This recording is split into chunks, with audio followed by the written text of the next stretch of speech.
नीले नदी दुनिया की सबसे लंबी नदी मानी जाती है। इसकी कुल लंबाई लगभग 6,650 किलोमीटर है। यह नदी अफ्रीका के कई देशों जैसे उगंडा, सूडान और इजिप्ट से होकर बहती है और आखिर में मेडिटेरेनियन सी में मिल जाती है। हजारों साल पहले नीले नदी के किनारे ही पुरानी इजिप्शियन सभ्यता का जन्म हुआ था। इस नदी के पानी से खेती होती थी, जिससे लोगों को अनाज मिलता था। इसी वजह से नाइले को इजिप्ट की लाइफलाइन कहा जाता है।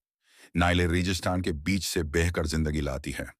जहां सिर्फ रेत और गर्मी होती है, वहीं नाइले हरियाली पैदा करती है। आज भी इस नदी का पानी पीने, खेती और बिजली बनाने के काम आता है। नाइले नदी सिर्फ एक नदी नहीं, बल्कि सभ्यता, इतिहास और जीवन का प्रतीक है। अमेज़न नदी दुनिया की दूसरी सबसे लंबी नदी है और ये साउथ अमेरिका में स्थित है। इसकी लंबाई लगभग 6,400 किलोमीटर है। यह नाडी पेरू, कोलंबिया और ब्राजील जैसे देशों से होकर बहती है और आखिर में अटलांटिक ओशन में मिल जाती है।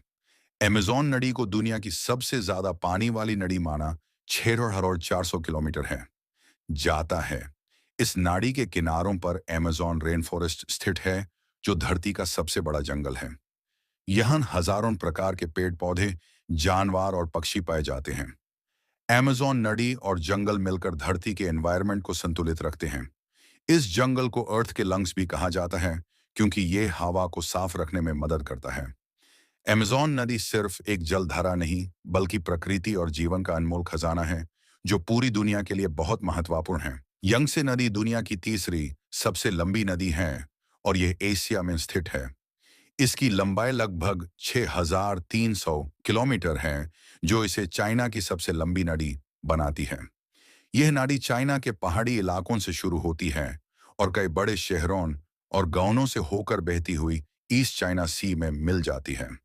यंगसे नदी के किनारों पर चाइना की बड़ी आबादी रहती है, जो इस नदी पर अपना जीवन निर्भर करती है। इस नदी का उपयोग खेती, पीने के पानी, ट्रांसपोर्टेशन और बिजली उत्पादन के लिए किया जाता है। यंगसे पर बना थ्री गॉर्जेस डैम दुनिया के सबसे बड़े डैम्स में से एक है। यंगसे नदी चाइना की इकोनॉमी और सभ्यता की रीढ़ की हड्डी मानी जाती है। यह नदी सिर्फ एक जाल धारा नहीं, बल्कि विकास और जीवन का प्रतीक है। मिसिसिपी मिसूरी नाड़ी प्रणाली दुनिया की चौथी सबसे लंबी नदी है। इसकी कुल लंबाई लगभग 6,275 किलोमीटर है और यह नॉर्थ अमेरिका में स्थित है।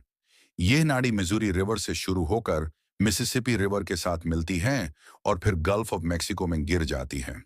यह यूएसए के कई राज्यों जैसे मोंटाना, मिजूरी, इलिनॉय और लुइसियाना से होकर बहती है।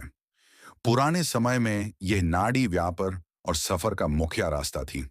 आज भी मिसिसिपी मिजूरी नाड़ी का उपयोग ट्रांसपोर्टेशन, खेती और पानी सप्लाई के लिए होता है। इस नाड़ी के किनारों पर अमेरिका के कई बड़े शहर बेस हुए हैं। यह नाड़ी यूएसए की इकोनॉमी और इतिहास का एक महत्वपूर्ण हिस्सा है। मिसिसिपी मिजूरी नदी सिर्फ एक नदी नहीं, बल्कि नॉर्थ अमेरिका के विकास की पहचान है। येनिसी नदी दुनिया की पांचवी सबसे लंबी नदी है और यह रशिया में स्थित है। इसकी कुल लंबाई लगभग 5,519 किलोमीटर है, जो इसे एशिया की सबसे बड़ी नदियों में से एक बनाती है। यह नदी मंगोलिया के पहाड़ी इलाकों से शुरू होती है और साइबेरिया के बर्फीली क्षेत्रों से होकर बहती हुई आर्कटिक ओशन में मिल जाती है। येनिसेई नदी ठंडे इलाकों से गुजरने के बावजूद साल भर बहते रहने वाली नदी है। इस नाडी का उपयोग हाइड्रो इलेक्ट्रिक पावर, मछली पकड़ने और ट्रांसपोर्टेशन के लिए होता है। येनिसेई पर कई बड़े डैम्स बने हुए हैं, जो रशिया की बिजली की जरूरत पूरी करते हैं। येनिसेई नदी साइबेरिया के लोगों के लिए जीवन का सहारा है। यह नदी सिर्फ पानी का स्रोत नहीं, बल्कि शक्ति और जीवन का प्रतीक है। येलो रिवर, जिसे हुआंगहे भी कहा जाता है, दुनिया की छठी सबसे लंबी नदी है और यह चाइना में स्थित है। इसकी कुल लंबाई लगभग 5,466 किलोमीटर है। इस नदी का नाम येलो रिवर इसलिए पड़ा क्योंकि इसके पानी में पीली मिट्टी मिली होती है, जो इसे पीला रंग देती है। यह नदी चाइना के पहाड़ी इलाकों से शुरू होती है और कई शहरों और खेतों से होकर बोहाई सी में मिल जाती है। येलो रिवर के किनारों पर ही चाइना की प्राचीन सभ्यता का विकास हुआ था।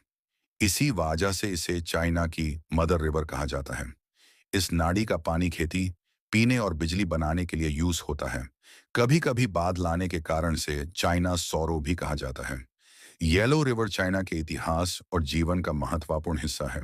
ओबिर्तिश नाडी प्रणाली दुनिया की 7वीं सबसे लंबी नाडी है और यह रशिया और कजाकिस्तान में स्थित है। इसकी कुल लंबाई लगभग 5,410 किलोमीटर है। ये नाडी इर्तिश रिवर से शुरू होती है, जो बाद में ओब रिवर में मिल जाती है। ओब इर्तिश नदी साइबेरिया के बर्फीली और दूर दराज इलाकों से होकर बहती हुई आर्कटिक ओशन में जाकर मिलती है। इस नाडी का उपयोग ट्रांसपोर्टेशन, मछली पकड़ने और पानी सप्लाई के लिए किया जाता है। ठंडे मौसम के बावजूद यह नदी वहां रहने वाले लोगों के लिए बहुत जरूरी है। ओबिर्तिश नदी एशिया के ठंडे क्षेत्रों में जीवन रेखा का काम करती है। यह नदी प्रकृति की कठोर परिस्थितियों में भी जिंदगी को संभले रखती है। परना नदी दुनिया की 8वीं सबसे लंबी नदी है और यह साउथ अमेरिका में स्थित है। इसकी कुल लंबाई लगभग 4,880 किलोमीटर है। यह नदी ब्राजील से शुरू होकर पैराग्वे और अर्जेंटीना से गुजरकर बहती है और आखिर में अटलांटिक ओशन में मिल जाती है। परना नदी साउथ अमेरिका की एक बहुत ही महत्वपूर्ण नदी है।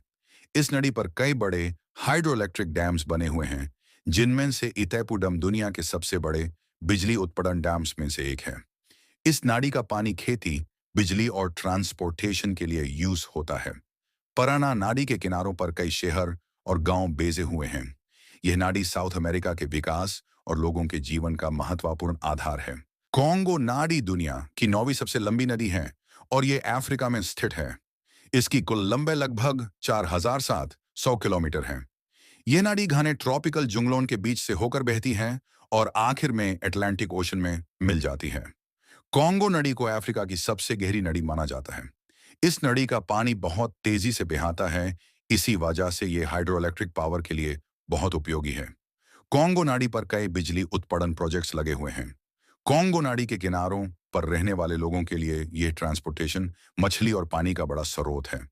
कॉन्गो नदी अफ्रीका के बीच से बहकर जीवन और प्रकृति दोनों को जिंदा रखती है। अमूर नदी दुनिया की 10वीं सबसे लंबी नदी है और यह एशिया में स्थित है।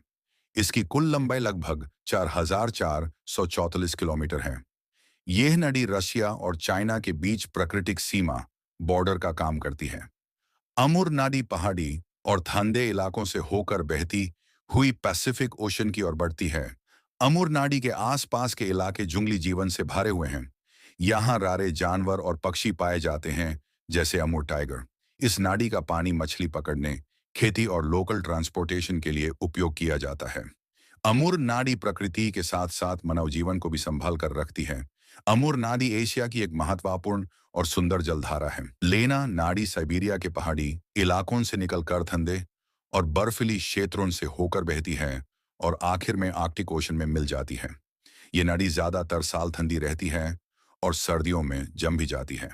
लेना नदी के किनारों पर रहने वाले लोग इस नदी का उपयोग पानी, मछली पकड़ने और ट्रांसपोर्टेशन के लिए करते हैं। गर्मियों के मौसम में यह नदी वहां के लोगों के लिए जीवन रेखा बन जाती है।